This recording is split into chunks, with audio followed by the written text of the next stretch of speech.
Ces adolescents cherchent à vivre une grande aventure que les parents doivent parfaitement préparer en amont. C'est avec cet objectif en tête que l'association des parents d'élèves de Monaco a créé depuis maintenant 15 ans le Forum des séjours linguistiques à l'étranger. Chaque année, plus de 500 personnes arpentent les allées de l'auditorium Régnier 3 à la recherche du séjour idéal. Cette année, on a beaucoup grandi les salons. On a 21 exposants pour les séjours d'été, des vacances des enfants. Et on a fait un petit test. Nous, on a une salle avec 10 représentants des écoles qui font les longs séjours. Les enfants peuvent partir en année à l'étranger et remplacer une année scolaire dans un autre pays avec un même titre d'école. D'abord, la sécurité des écoles. Et après, il y a quelqu'un qui cherche plus la tradition, qui connaît les traditions locales, des autres les sports, des autres les contacts avec la nature. Et quand ils sont grands, peut-être de faire des stages à l'étranger et même un travail. 31 organismes étaient présents pour cette édition. Outre la langue et le lieu du séjour, différents critères entrent en compte dans le choix des parents, très attentifs aux futures structures qui accueilleront leurs enfants.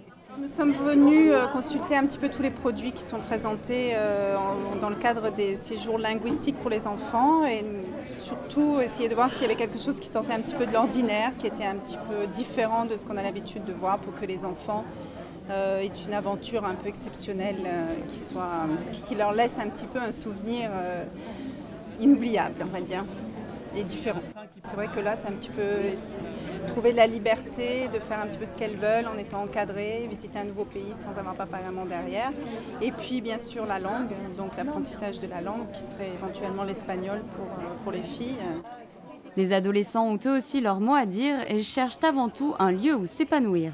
Moi, en fait, j'en ai déjà entendu parler par Marie et ça m'a intéressée. Et comme j'aimerais bien percer dans la langue anglaise, ça m'a l'air génial, en fait, c'est pour ça.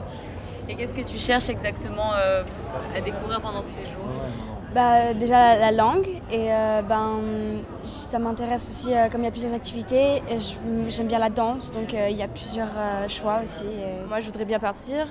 Parce que j'y suis jamais allée et l'anglais c'est ma langue préférée, donc je le comprends et je le parle mais je suis trop timide, donc ça pourrait m'aider d'aller là-bas et peut-être ils m'aideront à parler, d'être avec toutes mes copines et se faire de nouveaux amis, découvrir d'autres villes et tout, ça va changer quoi. Ouais, changer d'air un peu.